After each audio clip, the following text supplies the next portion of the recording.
In this video, I'm going to share with you how I designed this Teapot enemy character.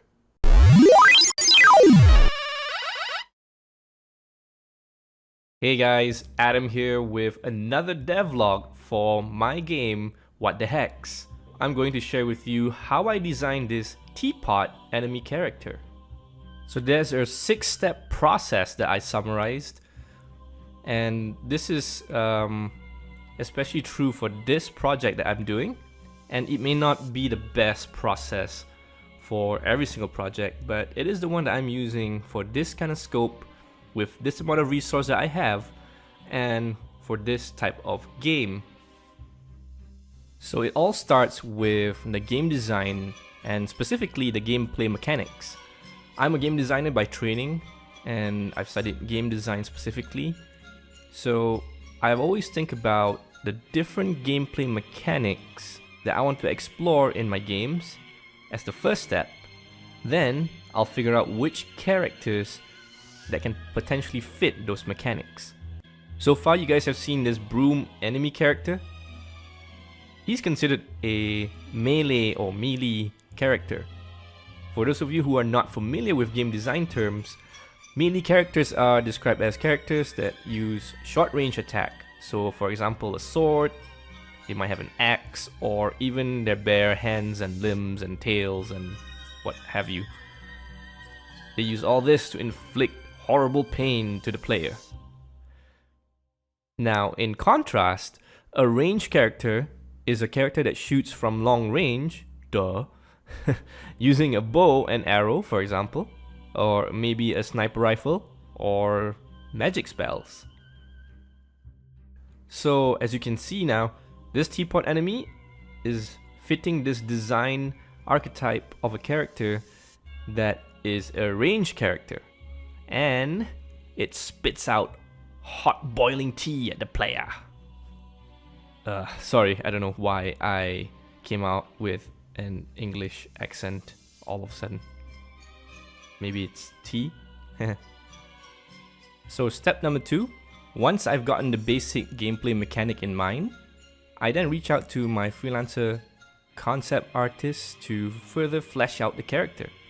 I mean, I could do the concept art myself, but well, let's just not discuss my artistic drawing skills. Concept artists are illustrators who create graphical representations of characters, props, weapons, environments, and even vehicles in a game or even in movies.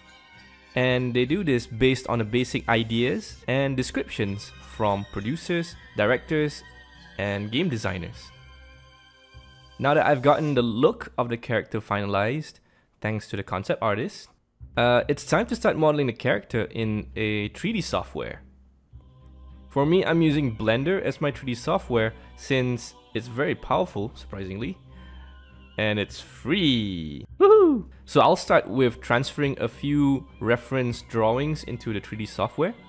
I'll lay them out with a front view and a side view at least, because sometimes you might want to have a top view or a rear view, but for this case, since the teapot is quite symmetrical, it's quite easy to deal with, so 2 drawings is enough. So these drawings will guide me as I'm sculpting, so to speak, the character's shape.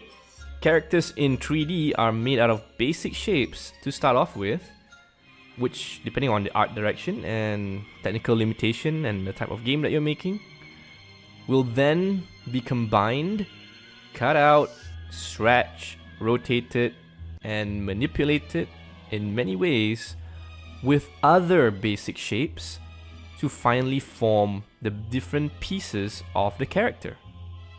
By default, 3D models are flat gray in color. Yeah, very boring. I need to assign color information, and this process is called texturing. So I will export the UV map. Think of it as a 3D model's kind of blueprint.